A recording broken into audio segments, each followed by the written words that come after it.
I Don't Get It Podcast. What's up, guys? Welcome to the I Don't Get It podcast. It is Naz. It's Ashley, and Lauren's not here right now. So as the perfect fill-in for the topic that we have today, which is Mr. Big, basically part 3, the success stories. I say that with a question mark. Yeah, I don't know why. if it's success stories. I think it's like 3 different angles. Okay, 3 different angles. Yeah. They're all like relatively positive. They're not sad stories today.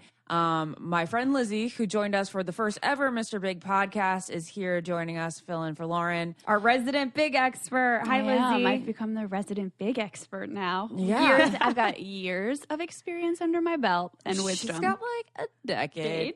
I'm approaching a decade, It's and approaching a decade. it's kind so of giving funny. me a mild anxiety attack, but it's cool. Oh, Liz. Well, I'm so happy you're here because I did the Heartbroken Anonymous event in New York, and everyone that's listening that came, thank you so much. The event went so well. Lizzie went, actually. I did, and What'd as you somebody think, who Liz? does not express my feelings very well, except for apparently on this podcast, Yeah, she did a great job. yeah, I was like, wow, that was a lot of emotion that came out of me. But it was so moving, and I was just so inspired and also just enthralled with everybody there. Like, I just don't know if you hired them all, and they all had like stories that like they wrote out before, because it was just everyone was so eloquent, and like their stories were just all heartbreaking for me too. But it's just nice to know other people are like feeling what you feel. Either way, it's in different ways, but Right. that can be a whole nother topic. No, it was awesome. I definitely want to bring it to other cities. So, guys, let me know. And also, actually, I talked to Ashley about this.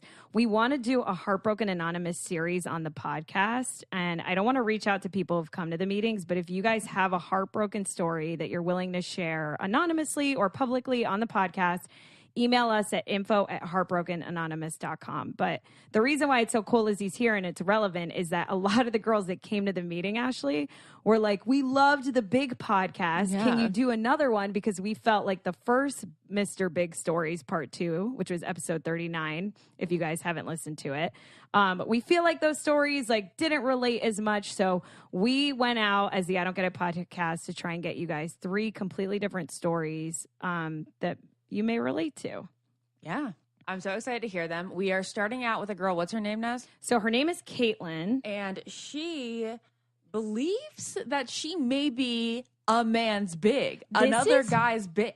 Like, she doesn't have a big necessarily, but she may be the big. I need to ask her. Okay, also, one, I think all of these people are unicorns, and I'm like, tell me everything. I need to know. Yeah, just so you guys know, to tease real quick till the end is the girl after that is in the middle of a situation with her big, and our podcast comes into play in their situation. And then the third person that you guys will hear from at the end of the podcast ended up marrying their big after being on and off with them for 13 years. So stick around for that. Years, guys. But what were you saying, Liz? See, Lizzie, it can still happen. But like, I need to know. I need to see receipts. I just need to know everything. But then also, like, to be someone's big, I never even thought about that side of things. Like, what? I am no one's I know. big. I'm no one's big. No. Actually, I'd like to Like, think I don't I'm, think I'm I am this guy's either. big that I went to college with that still texts me to this day that I wait, barely I ever have a text guy back. like that too. Do you think maybe we're their See, bigs, Ashley? They always reach out, and I'm so short-worded, and I feel bad. It's I just do so you guys too. know, I'm not I being do mean. too. We're not close, but But no, what's really sad is like how you feel about this person. You're like, maybe like this random person I that texts me. know. What if my big then thinks that I'm like I that know, level like when of I text insignificance, him, like a is he fly like, oh my on god, your why freaking is she windshield. texting me? I haven't seen her in forever. Meanwhile, this poor guys that are texting you are probably like taking all of the time to arrange their text messages, saved in their drafts. Like, what I think is just, I mean, and we all know this, it's Captain Obvious here, but it's just so fucked up that like so many people like so many people that don't like them back, and then those people that don't like them back like people that don't like them back. Yeah, Does that make sense? No, That's it's why a I Tad don't- Hamilton that's thing. why You're his Todd Hamilton, and then she's my Todd Hamilton. And then Who's you're Todd Hamilton? What the what fuck? the hell? I don't know who that is. Okay, Todd everyone. Hamilton? I don't know who that is. You never saw I'm Win a sorry. Date with Tad Hamilton? Win a date with Tad Hamilton? Wait, what is this? Wait, I think like she's actually could pulling my do. leg right now. No, I'm not. You always do this. I You don't know that it's behind you in my VHS collection. Win I a did Date not know that. with Tad Hamilton? Is that a rom-com? Yes. I've never heard of this it movie. only is Lizzie in my life. Is it my life? is- Or no? What? I mean, I don't know if you relate as strongly, but like Her naivete. And then, well, can you quickly tell me and some listeners that have never seen it what it's about? Okay. oh God, it's giving me. Just real quick. So there's a contest to win a date with Tad Hamilton, who is basically like the Chris Pratt of the movie. Mm-hmm. And why is he the Chris Pratt of the movie? I mean, the Ryan Reynolds, like the leading Hollywood hotshot leading man. Got it. And he's played by Josh Duhamel. Oh. And then Kate Bosworth is the girl who works at a Piggly. I love her. Yeah, I know. Works at a Piggly Wiggly in West Virginia with Jennifer Goodwin and Topher Grace as her best friends. It's like literally cinematic. And so you have to win a contest to win a date with him. Yeah, so she wins the contest. She gets flown out to LA. She's so out of place. Don't tell me what happens at the end. Okay. That's all I wanted to know. She ends up going on a date with Tad Hamilton. Okay, I don't want to know anymore, Ashley. Okay, fine. Because I want to watch it. Well, But we're like going her to watch it naivete after and this. like she was Okay. so This is just so small crazy. town. I can't wait. Like it was so big for us because she was just like small town and like so naive and just like herself, and he like, I mean, it's in the trailer. Like he loved it and like follows her, Yeah. and we're like, oh my God, I love it. I can't wait to see it. Oh my gosh, I cannot believe this. I cannot never believe even I've known heard of you it. for 2.5 years. and it's never come and up it's or never been discussed. Because Lauren and I talked about it on the rom-com, episode, the rom-com one that you weren't part of. Damn. Like the way she then comes back and talks to Jennifer Goodwin, her best friend, about the entire thing is I like also literally can't Ashley stand and I. Jennifer Goodwin. Oh, though. well, I don't know Lizzie if and I I'm relate like to Jennifer Goodwin. When I came back from The Bachelor, she was like, give me similes, because that's what Jennifer Goodwin says. Like, Yes, that's what we had. That's what I need. Description. That is She's exactly like, it. And I put my foot on the pavement and like, yeah, okay, you're watching it later. That's all. Okay. Anyway, back to Mr. Big, because Yeah, but for Hamilton is anyone the who's- ultimate big. All right. Yes. Well, I'm really Well. excited because it's kind of fun to have something that you haven't seen in the past and like relive it. It's like it's like listening to a song that's been out for a while that you've never heard before. All right, let's call Caitlin and find out why she's someone's big. Yeah, that's so. Holy crap. All right, girl, introduce yourself. Who you got on the line and what's your story? How old are you? Where are you from? answer. Oh, let her answer. My name is Caitlin. I'm from the Midwest, and I am 24. I'm almost 25. And I know you guys hate high school stories, but in high school love, Well, we I've do done not my hate high school research. stories. We're just bitter. No, we're not. It's just, Sometimes you're a little bitter, like, oh, this started in junior high. You're right. Oh. You're right. I guess because none of us have had a junior high school love that has lasted very long. And like all of my significant meets happened in my mid 20s. I personally feel like they're all the same, but Thank I you. get why Thank you. people don't think. But anyways, Caitlin, can you tell us why you think you're someone's big? Oh gosh, this is crazy. Okay. Well, when I heard your guys' first podcast, I don't know what it was, but like something just stuck in it. I was like, well, maybe that's what was happening this whole time, and I had no idea. Now I've watched Sex and the City, so it's not. I know who Mr. Big is and what he's all about. Mm-hmm. So I'm just gonna start off. I was in 7th grade, and that's when me and my high school sweetheart started dating. I was super shy, and it was in junior high. It was kind of silly. Like my friends were asking me, hey, do you think he's cute? I was like, well, yeah, he's cute. He's the cutest guy in the whole high school. His family was super popular. He's good at all these kind of sports, whatever. So they're like, well, do you want to go out with him? I was like, yeah, okay. So turns out they did the same thing to him. So anyways, we started dating. And we dated, it's junior high, so what do? You see each other at school, and you talk to each other, during sporting events. So I started dating all through high school. It was pretty low-key. My parents are pretty strict, so I didn't get to go anywhere. So either hanging out at his parents or hanging out at my parents. So 2011 came along, and I was trying to figure out where I was going to go to college. And he wanted me, I think he just figured I would go to the same college as him. But then in the back of my mind, I was like, come on, Caitlin, do you want to be that girl who is so dependent on your boyfriend that you have to go to the same college as them? Come on. I had decided that college that he went to didn't have anything to offer me. Like, I'm an accountant. That's what I do for a living. And the school he went to wasn't known for that. So I got to college and I was on the volleyball team. This is kind of where I started like the rebelling time in my life. So before this, I never drank. I didn't have sex. I was a very goody two-shoe. Looking back, You were with your boyfriend for 6 years and you never had sex with him? Nope. I told him I wanted to wait till I was 18. So anyways, get into college, start my rebelling, started drinking way too much, going to all these different parties, meeting everybody and anybody. And guys started like talking to me and, you know, getting to know me. And I never like initiated anything. I never like pushed the boundaries because I was never going to cheat. I wasn't going to do that. But when I started to have these like urges that I was like, I kind of want to get to know him, but is that okay? I'm in a relationship. So I told my sister about it and she said, Kate, I think you just need to take a break and figure out what you want. This is weird. It gets weird. So, what happened? So he was home from college for summer break and I went over to his house, his parents' house. His parents weren't home, thank gosh, because that'd been really awkward.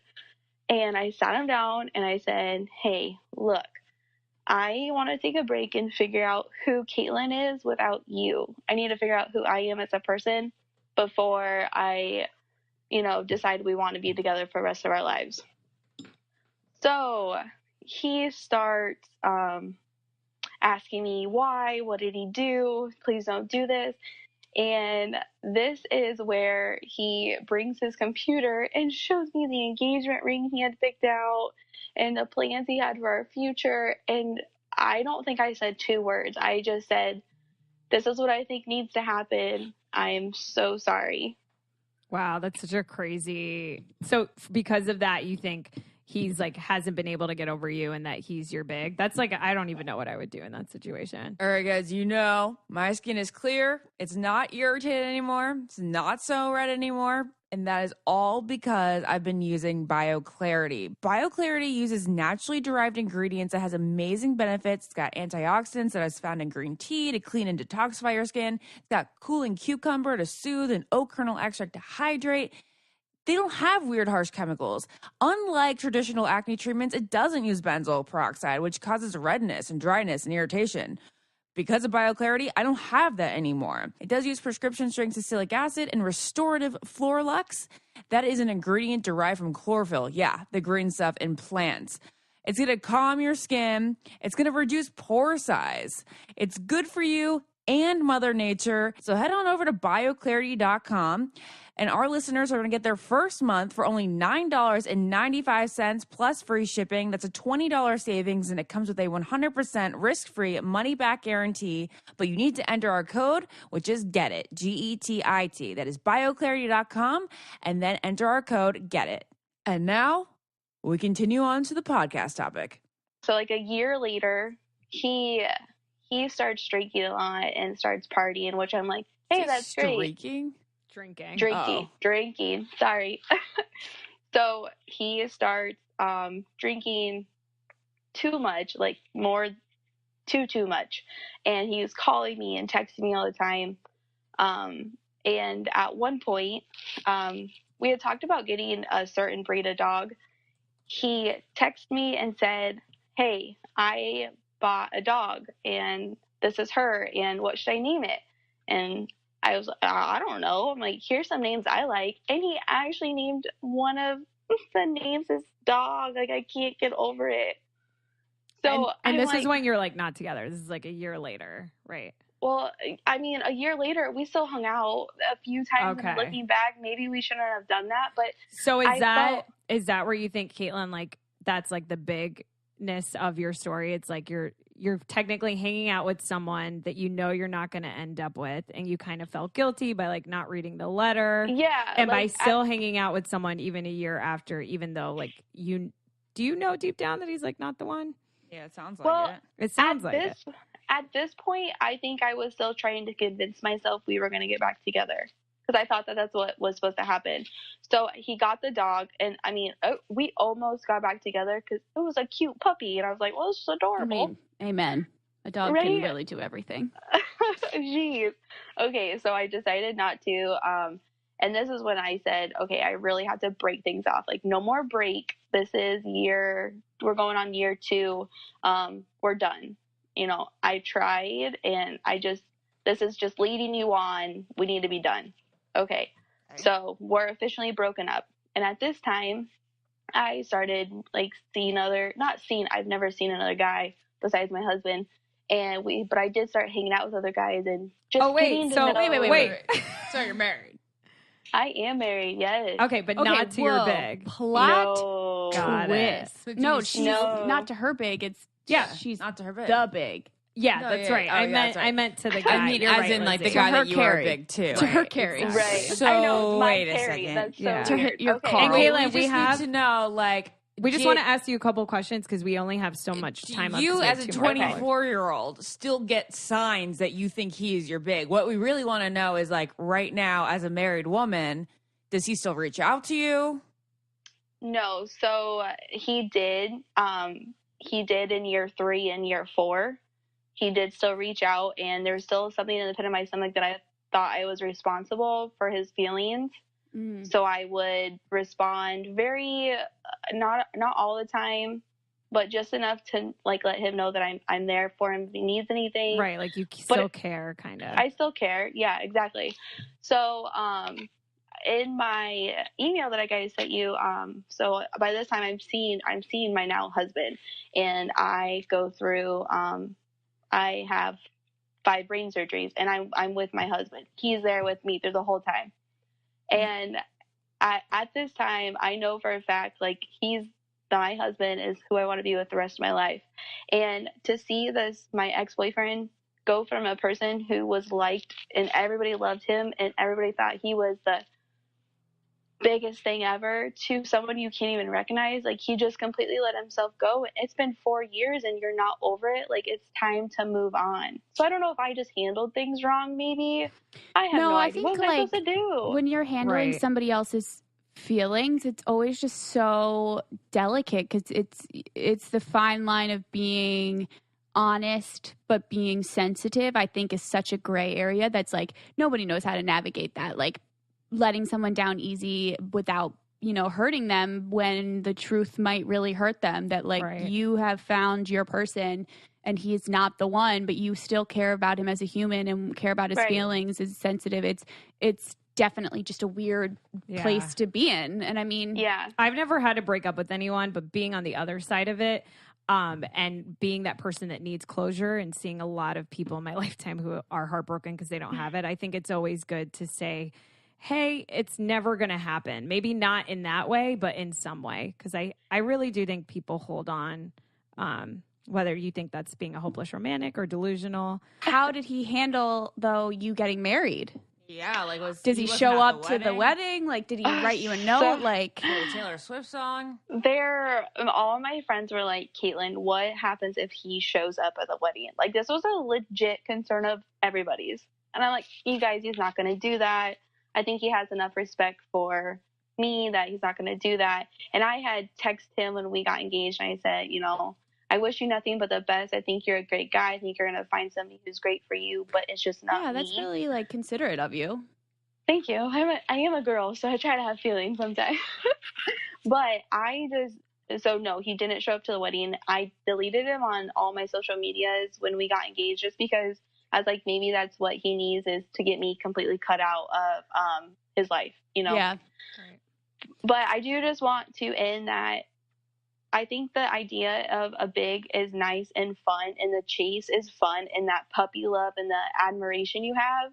But once that mystery passes, you have to have somebody who you have that deep connection with, who you know is going to be there through thick and thin for the rest of your life. Right. Deep. I love it. Caitlin, thank you so much for calling in and sharing your story with us. And we're so happy you're happily married. And I hope that guy finds someone. Me too. Me too. It's so great to hear the other side. I know. It's really good to hear the other side. Thanks, Caitlin. Thank you. All right. Bye-bye. Bye. I got the best gift. It was a box of Omaha steak meats. It provided Lauren and I with so many dinners, and they were delicious. It was honestly the best burger I've ever made in my entire life. And Lauren and I didn't think we could make steak, but with them, Like, wow, it was amazing. Let me tell you about how for only $49.99, you can get that family gift pack that we got when you go to omahasteaks.com and enter our code GET IT into the search bar. That is 75% off. Right now, Omaha Steaks is giving an exclusive savings just to our listeners. So listen to what you're going to get for less than $50. 2 filet mignons, 2 top sirloins, 2 boneless pork chops, 2 boneless chicken breasts, 4 kielbasa sausages, 4 burgers, and you're going to make those amazing burgers that I made, right? 4 potatoes au gratin, 4 caramel apple tartlets, 1 Omaha Steak seasoning packet, and plus, guess what? You're going to get a little free gift. You're going to get 4 additional kielbasa sausages. So go to omahasteaks.com, enter our code GETIT, G-E-T-I-T, into the search bar, get a 75% savings. It's a gift that's going to be a hit because who doesn't need more food in their life, right? Back to our conversation. So, Stephanie, we are so happy that you are willing to share your big story. Can you tell us the finest details of your story? Yeah, you got it. You are so welcome. My big story is a little bit crazy. I'm 31 and I met my big when I was 25. I actually moved to a new city in 2011 after college for a job, and he already worked at the company that I got a job for. It's kind of like, yeah, I know. It's I'm like, related. Ashley's like having a moment here. this is like kind of my side hustle and a part-time job though. So I have another full-time job, but so he works like normal business hours and I work really weird hours. So we never worked at the same time together. And I didn't even meet him until the Christmas party, the company Christmas party in 2012. Okay. And one of my coworkers was with me and she's really good friends with him. So she's the one that introduced us. And I immediately thought he was so cute, but I knew he was older than me, and I have dated guys that I've worked with before, and it is just a monumental disaster. So I was like, that's not even like going through my head right now. We chatted a little bit about like normal stuff, like my other job, baseball, music, stuff like that, and that was it. Didn't really think about him after that, and we went on our separate ways, whatever. So over the next few years, like I would run into him at work occasionally and I was like, oh my gosh, I think I'm starting to get a crush on this guy. And, you know, I would always show up at work during normal business for the dumbest reasons. I would be like, oh, well, I had a meeting here today, or, oh my God, I forgot my phone charger last night. I have to come in and pick it up. Classic. Yep. And so Love it. Yeah, I know. It was really, really pathetic. And he like makes fun of me to this day for it. But so this all went on through like 2014, and then So I had 3 years. 3 years. Yes, it was just kind of like me running into him and like trying to see him at work occasionally.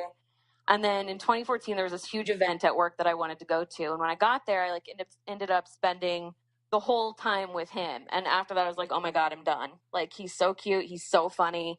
Like I just want to hang out with him all the time. But the problem was he'd been dating somebody for like 2 years. Oh, God. I know. I was like, I got to stop having a crush on this guy because this is bad. Yeah, toxic. Right. So later that summer, I live next to a baseball field, and my friend and I were like walking to the game. We walk by this bar, and I hear somebody yelling at me. And I'm like, oh, God, who's yelling at me? Who knows my name? Like, how is somebody noticing me across the street? And it was him. He was like with a group of people, and I was like, oh, my God, he knows my name? Like, what is happening? So I walk over to this bar and he's like, it was like an outdoor bar. He was on a patio. He's like, hey, what are you doing? I'm like, going to the baseball game, probably like you are. Yeah. And he was like, oh, just wanted to say hi. Saw you across the street. I was like, okay, great. And so I kept walking. We walked away and I looked at my best friend and I'm like, I love him. That's like also like would be that moment would live in my brain for a long time. Yes. And my friend was like, do you even really know him? And I'm like, not that well, but I still love him. That's the best way to And do he love. also looks like my best husband. way to do love. Right. And then you have that magical moment where you're like, it was serendipitous that I saw him and he saw me from across the way. 100% fake. Continue on. For sure. So anyways, fast forward to like 2015. I saw on Facebook, because we became Facebook friends like in sometime in 2014. He says that I added him and like went back in his activity log to prove that I added him because I thought he added me. But I'm like, you're so annoying. So 2015 rolls around. I see on Facebook that he is renting out his condo, and I'm like, this only means one thing. He's got to be moving in with his girlfriend. Damn it. Ugh. Oh my Or- God. so- or or they just just moving. broke Or they which is broke up. scary. Or they broke But up. he didn't live with her. So, Oh. yeah, so they totally ended up moving in together. I'm like, okay, they're going to get married. And I like went on my merry way, like was dating other people and just living my life, going to baseball games, going to concerts, hanging out. And I was still pulling my move of like showing up at work occasionally and like emailing him about random things that like made it seem like it was work, but really wasn't.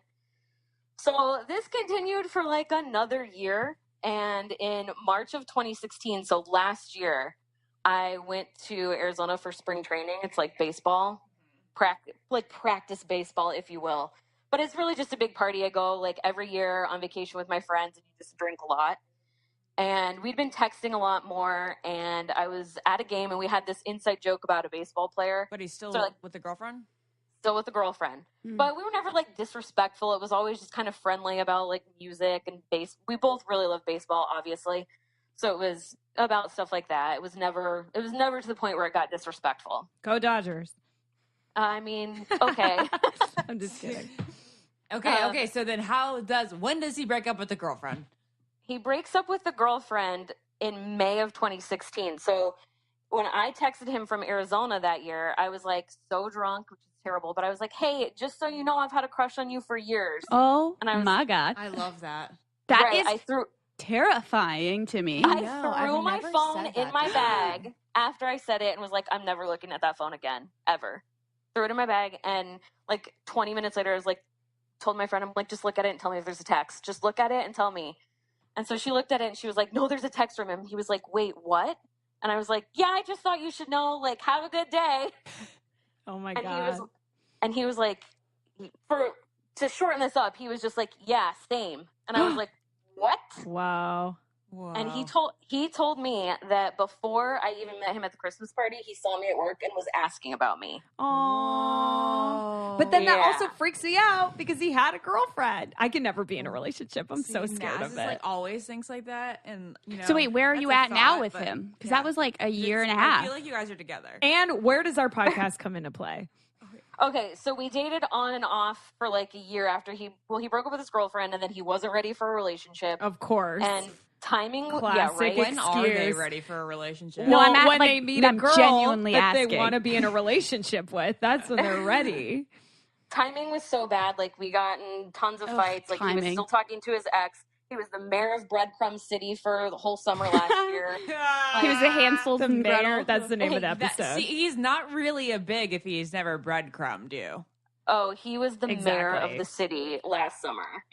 And I don't even think he meant to do it. It And just, those like, kind of listening, happened. those listening who haven't heard the other podcast, breadcrumbing is when a guy or a girl literally leaves breadcrumbs and just leads you on. But anyways, keep going. Just like a little text here and there. Just to keep you going. Just a little like see ya once a year. It's okay. Right. And it's so like, that's crazy. better than nothing. It's like when you're starving and you're about to die. They're like, no, Yeah. here you go. And then right. you're just like, oh, this will sustain me for a Well, little just because while. we have one more caller, I want to get to the meat and potatoes. So All right. So we went through this whole summer being like kind of friends with benefits. It was absolutely torture. I hated it, but I still did it because, of course, that was better than nothing. Mhm. And we get to the point where we stopped talking for like 6 weeks. No clue what happened. Like, was he dating somebody else? Like, the conversation we'd had up to that point was everything was friendly. Nothing was wrong. We didn't get in a fight. He just like straight up disappeared. like ghosted you? Well, it wasn't even ghosting because I didn't really reach out to him either because I was like, he can text me. I shouldn't be texting him. But 6 months is a long time for you to 6 like weeks. not. Oh, 6 It was only weeks. 6 weeks. Got It felt got like 6 months and I Okay. wanted to die, but you know, whatever. So 6 weeks went by and then my favorite baseball team made the playoffs and he texted me the night they made the playoffs and was like, congratulations on another postseason. And I was like, who does this guy think he is? What is Ugh. wrong with this guy? Ugh. So after much deliberation and 2 hours of consulting with my friends, we decided to send him a GIF of my team dancing in the bullpen, and then he didn't respond to it. Okay, wait, I but was you like- don't run into him at work? No, because we work different hours. Like, he works normal business hours, and I'm only there like nights and weekends. So now you're just still in this gray zone. Yeah. Still in this like awful. I'm like, why did he text You're me? in big What is- limbo. Being with a big is being in the gray always. Yeah. You're like Yeah. in You're full living. big limbo. We should make a documentary called "Living in the Gray" and It's just like put the everyone on camera. It's like the upside down of like big. Yeah. Like you're just. That's a it's- Stranger Things reference. Okay. You want to explain everything. It was so bad. So then 2 days later, I'm sitting at my house on a Friday night. I had to work early the next morning, so I didn't go out. I looked it on my phone. You and also he- don't have to go out on a Friday night. Fridays are for sitting. Fridays are for lounging. We love Right, but I As had, I are- had to get up at 4:30 in the morning, so I didn't even want to try to go Right, out. Like, right. not even an option. So I'm sitting here, and he calls me that night. And I pick up the phone, and he's like, hey, just wondered how things have been. And I'm like, So we catch up for like 30 minutes, and like 30 minutes into this phone conversation, I'm like, where the hell did you go? Mm-hmm. Like, what is wrong with you? Good. So I he admire keeps- your ability to speak your mind. And what do you say? He was like, well, you didn't text me either. And it just kind of turned into an experiment of like how we weren't talking and like how long it was going to take for us to talk. And I'm like, what is wrong with you? What a And response. I just lit into him, like everything that I'd been upset about. I was like crying, and he's like, Stephanie, well, I listened to your podcast. And I'm like, dude, I'm not on a podcast. What are you talking about? And he's like, you tweeted about it. And I had responded to Ashley on Twitter about the first Mr. Big podcast. I was like, oh my gosh, I'm only halfway through. Yes, this is so right. And he stalked my Twitter, saw it, and then listened to you guys' podcast. Oh, I mean, my God. But what's so interesting is that like he must have known what a big is because he had to have just explained seen it. Yeah, but no, why would he click on it? Why would he think it was referring to like dating Him. at that Or time? Because she Yeah. said, I'm in the middle of this. Oh, she said, I'm in the middle of this? Oh, okay. I'm in Yeah. the middle of this like that. Not like I'm in the middle. Oh, I'm experiencing this right now. Not I'm in the Exactly. middle of listening. Exactly. Okay. Right. So But then that's also like a mind fuck to you to be like, so you really miss me because you're stalking my Twitter and going through, and then you want to listen to something that meant a lot to me. I just like to I'm think putting that we're myself in that's your something. I in just your like to think shoes, that and we're I'm making like stressed out for you. I just like to think we're Well- making some sort of impact. I know. I do too. I think we're making the world a better place. So what did he I say? agree. I'm He just was like, stressed out I did for not you. realize that I was doing that to you. I didn't realize that I hurt you so bad. And I was like, well, you did. And so, well, we ended up hooking up that night, which was the dumbest idea ever. Always and then, is. like, Whoa, wait, 2 days later, I'm like, what did I just do? Like, what is wrong with me? So I was like, we didn't have a conversation. We have to talk about this. We can't just like leave it as is. So I went to his house and I was like, we have 3 options. The 3 options are 1, we don't talk anymore. I was fine without you for 6 weeks, like disappear again. 2, we can be friends without benefits and be cordial at work. Or 3, we can actually try to date if you really missed me like you said you did. And he kissed me, slept with me, made me dinner, slept with me again, and then I stayed at his house and I was like, so was this option 3? And it was option 3 because we've been dating exclusively for like 2 months. Yes. He didn't give you a Hallelujah. verbal number 3. He didn't What tell does me that which option. matter? I don't know. Oh, so he just okay. So in the moment, that was his Actually, answer. so Was the Ashley kiss. would be Was like, the wait, kiss. can you I write don't know. down an He was initial? gonna be like, you don't want to be friends with benefits. I'll just show you how good I Ashley am. comes from a world of where she gets roses as a signal of I like what we're doing here. Oh my I God! know, I'm Wait, like, can you just circle one, please? Stephanie, thank you so much for calling and telling us Wait, your I'm story. so It's great. cannot believe that we helped be a. I mean, of course, got to bring it back to us. Be a catalyst of You your did, and it's so good relationship? now. We like do normal things. I like stay at his house. We go on real dates. I've met his friends. I've met his brother. Like things are really, really good, and I'm really happy. This is so crazy. You go, Glenn Yeah. Coco. Not to jump the I'm gun, still- but invite us Don't to the worry. wedding. Oh, for sure. I'm still Lizzie a little wants bit an invite. terrified.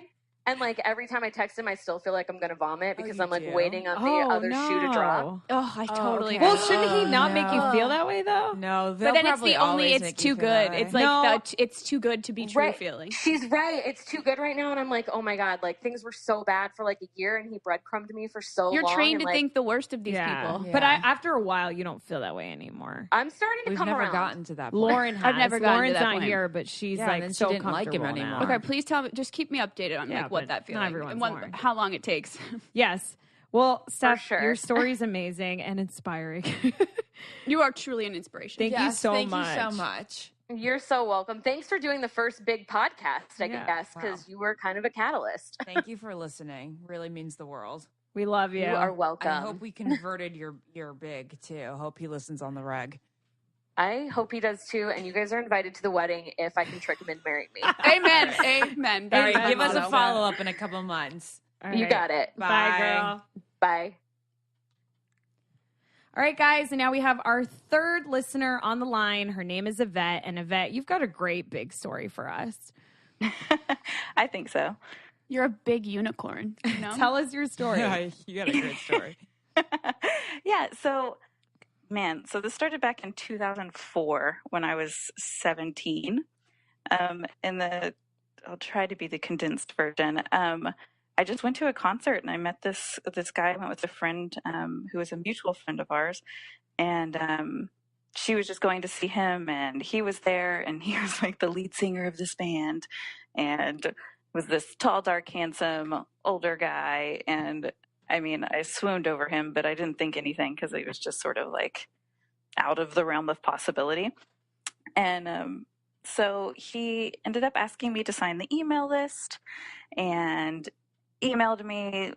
Long story short, we ended up going on our first date pretty shortly after that, and all the cheesy things. Like he wrote me a song and sang it to me on our first date, which is it's a little like funny now, but I think as teenagers, what do you want? What more do you want at like 17 years old? I'm about to be 28 and I'm swooning. Yeah. I mean, he wrote a song for you for the first date. Ashley and I just looked at each other because I was like, that's my dream. And one thing you didn't include, which is really cute, is you thought never, like he was this guy with tattoos that would never like look your way. And then he asked you to write your email down and then of course asked you out.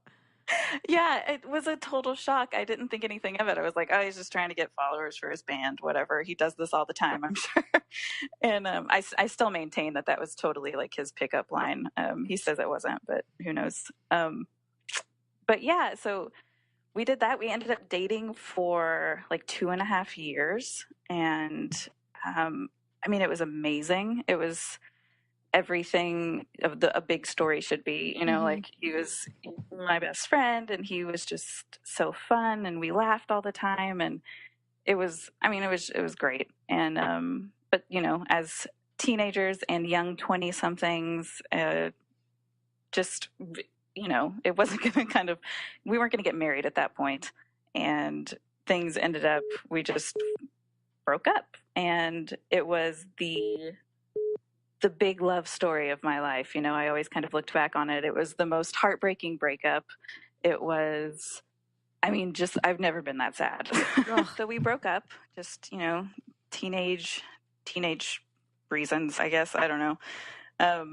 And there's like this gap of 6 years that happens where, we only spoke like one time, and it was before like a pretty major thing in his life. And we one time in 6 years? Yeah. Really, that was it. Because, so here's the thing. We spoke right before a pretty big moment in his life, and we kind of discussed what we had, and we're like, this, we're just kind of like wrestling with what we had. And, but he was just like my best friend. So he was there, and it was, I don't know, it was great. But so there's like the 6-year gap where I'm dating other people. He actually gets married. He marries another girl. I thought there was a part where he there's a part before that, Yvette. So we talked right before that. When he was dating, we sort of just met up and just talked one time. That's the only time that we talked. And we, he was just sort of like, we had such a great thing, and I don't know. And I chalked it up to cold feet and, just crazy things going on. And we just sort of best friend talked it out, sort of, even though like we hadn't spoken for, I think that was probably like 2 years since we had spoken, like since we had broken up. So Lizzie, it was like, can I tell everyone of that, like how it happened, or? Yeah, I just don't ever want to make anyone feel bad. Like no, the other side.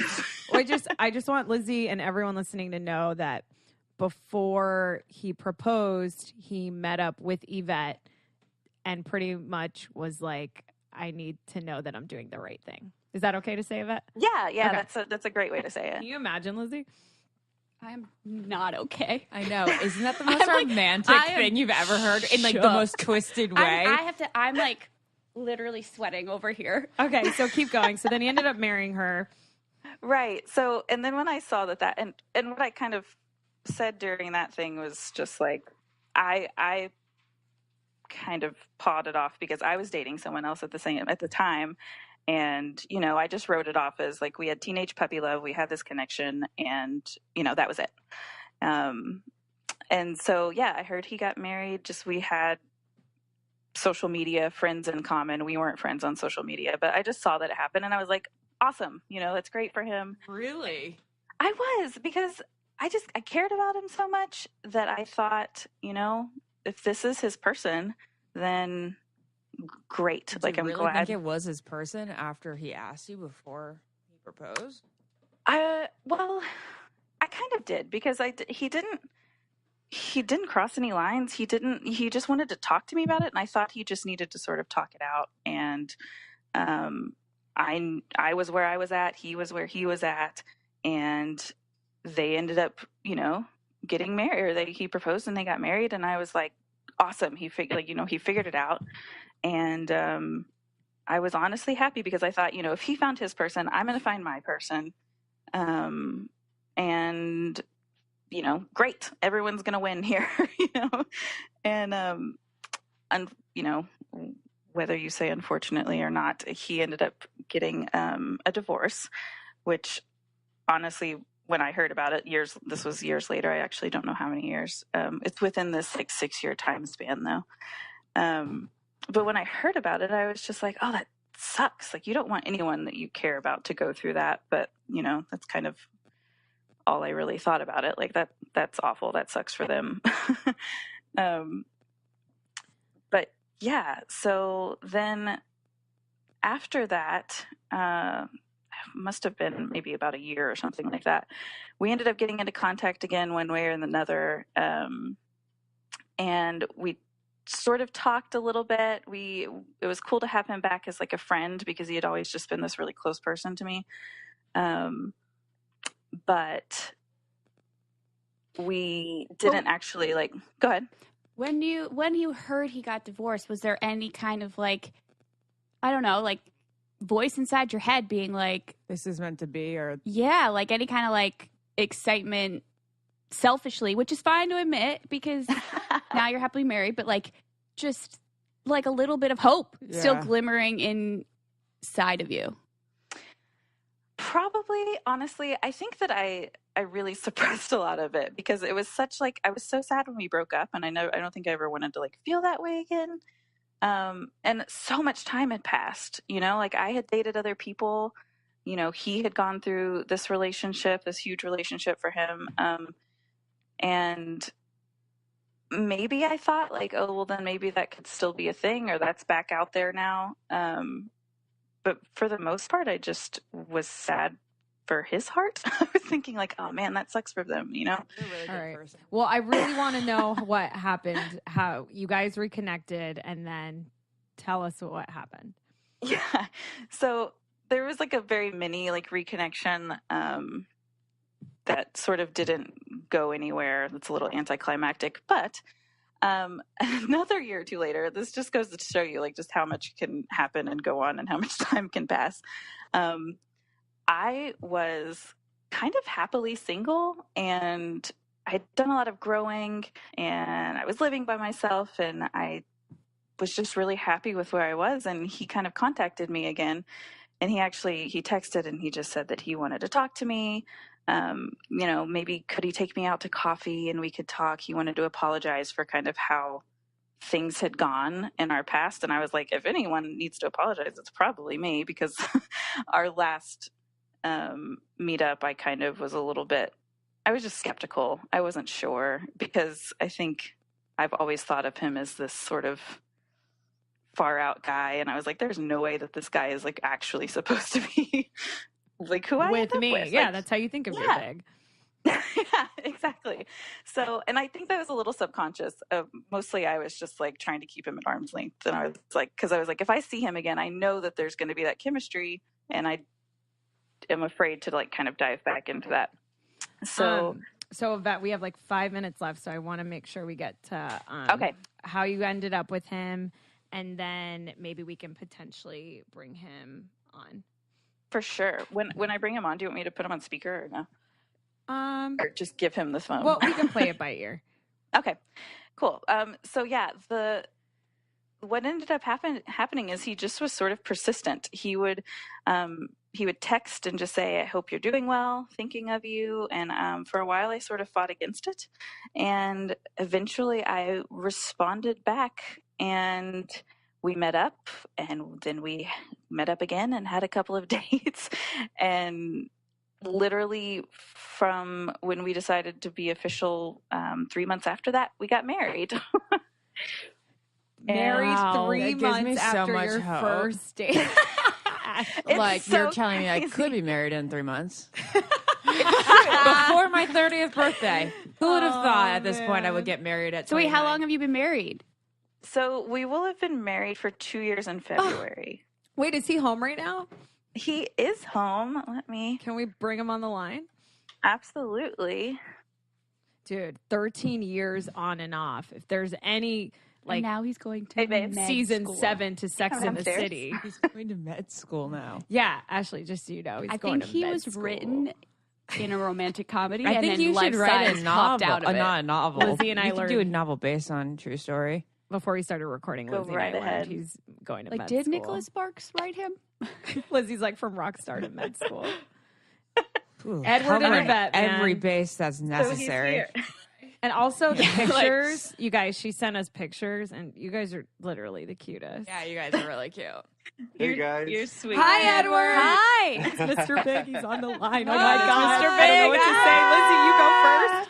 Oh my God. Edward, did you know your whole life that you were going to marry Yvette? Did not I know my whole life? Yes. Well, from the point of birth, No. I Since mean, meeting. from the He moment has that you all the met her, dad jokes. obviously. I apologize now. But He's that's gonna so tell you cute. dad jokes. but from a very long time ago, from the moment that we started talking and then started dating, it was very clear to me that we had a pretty incredible connection, to say the least. And then, as I'm sure you've heard, we lost that for a while. And really losing it just magnified the knowing that what we had was incredibly special. And so when we had the opportunity to reconnect, that was just a dream come true. I want to know what compelled you to go and talk to Yvette before you married or proposed to your first wife. Yeah, so this is it's a really tough question, because when Yvette and I broke up and I was kind of persistent to try to get together or get back together, there was some big hesitancy there. But I used to tell myself that if I could have this incredible relationship with this girl, and speaking of Yvette, and she wasn't, quote, the one for me, then I could just imagine how things would be with my wife, whom I will one day marry. And so after some persistence in things not working out, I kind of reasoned in my mind, well, everything is there. It seems like this is a good idea. And to be really honest with you, not to oversimplify things, but I don't think I was in the right state to really understand what mattered in a relationship, what I needed, what I really needed to be as far as the man I needed to be to offer something that was exceptional. I was still learning all of those things. And so we're masters of self-justification. And I really was the king at that moment of justifying a really poor decision, and paid for it. This is so insightful, Edward, because do you feel like a lot of men, I don't want to say most men, kind of, they have to be okay with themselves and like have, be where they want to be with work and like life before they actually settle down? Like, do you find that statement to be true in your case? Well, I'm a big advocate and subscriber to the idea that while we are all growing and in process, there are prerequisites. You have to be at a certain level before they give you your driver's license. You have to learn a few things before they they give it to you. You have to go through certain steps to become qualified to become a lawyer or a doctor. And so as far as romantic relationships are concerned and emotional intelligence, none of us have it all figured out by any means. But I do believe that there is a certain prerequisite level of emotional intelligence that we all have to kind of attain in order to be in successful relationships that are not corrosive or toxic. Essentially, it's a whole person connecting with a whole person, and through that, you can really navigate through any issue that you have. And I had to learn the hard way what a lot of those important principles were and who I needed to be, what mattered, what love was, what love isn't, what a lot of people think it is. And people have different needs, they have different values, but yes, I would say that, there are prerequisites. Okay, so then my last question for you is, when you proposed the second time to Yvette, did you just know in your entire body that she was the one for you compared to the first time? Oh yeah, well, without a doubt. My mom, she would ask me this question. My family's Hispanic. She would say, she would ask me if I was amoroso. That's kind of like this tidal wave, overwhelming feeling of love, and just certainty associated with that love. And to be really honest, she asked me that before I proposed the first time, and I wasn't really honest with myself. Thought yes, but the answer was no. And there was uncertainty, and I don't want to speak too much about that, and I don't even want to speak ill of my first wife. But after learning everything that I learned through going through counseling, learning a whole lot, and having the opportunity to reconnect with Yvette, I knew almost immediately. Yeah, he would tell me, like, I know I shouldn't say this, but I love you and we're going to get married. And I was like, you can't know that. Yeah. I used to tell her that, and I meant it. And I mean, still mean it, obviously. Well, Yvette and Edward, we love you guys. Thank you so much for coming on. Edward, I just want you to maybe end, since we don't very often get to get the guy's perspective on things. Do you have anything to say to people that are maybe still out there hanging on to someone that they still care about? Yes. Well, I would be that's not giving them what they need. Yes. This is a hard thing to speak to, but my very short answer is don't do it alone. Have people in your life who you respect to tell you not what you want to hear, but what you need to hear. And maybe you give it a shot for a season, you try different things. But there may come a time, the right thing at the wrong time is the wrong thing. And if it's not time and you've sought counsel and it's just not working, you have to understand your self-worth and know that there is someone out there who's going to recognize the treasure in you. And when you have that with someone, it's amazing. It's comparable to nothing. It's heaven on earth. So do it with friends. Do it with people you love. Do it with wise people. Look for people who have relationships that you want and ask if you can take them out to lunch. Just ask them questions. That's not a bad idea in my view. Well, if you guys are ever in LA, networking. We'd love to take you out to lunch. It is literally relationship networking. Love you And guys. if you have any other nice doctors in med school that you think musicians, med school, whatever, neighbors, if you'd like to babysitters, pass them best on to us friends. single girls of the I Don't Get It podcast, we would greatly appreciate it. Just start like a I don't know if taking my wife pictures told at med you, school. but I didn't tell you. We do have a friend I thought about. I'm not going to lie. Oh, well, we will. Does he we're look gonna, like you? We will email you guys for further inquiry. Yeah, we're going to take this offline. All right, we love you guys, and we'll end the I Don't Get It podcast. Mr. Big Stories, part 2 there. Yvette, Edward, thank you. Lizzie, thanks for coming on for this. We love all of you. Thank you guys. Anytime. Our joy. Bye-bye. Bye. Bye. Bye-bye. I don't get it. Podcast.